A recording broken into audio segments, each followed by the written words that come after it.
ஏட்டுக்கல்வி கெட்டு நான் சலித்தேனே.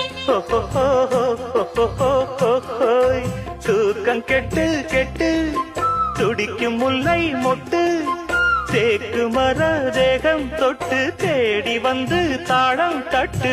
என் தாளம் மாறாதையா, உண்ணாமல் உறங்காமல் உன்னால் தவிக்க சிந்தாமணியின் நெஞ்சுக்குள்ளே இன்னாருன்னு சொன்னால் புரியுமா? அது கொஞ்சி கொஞ்சி பேசுறது கண்ணில் தெரியுமா?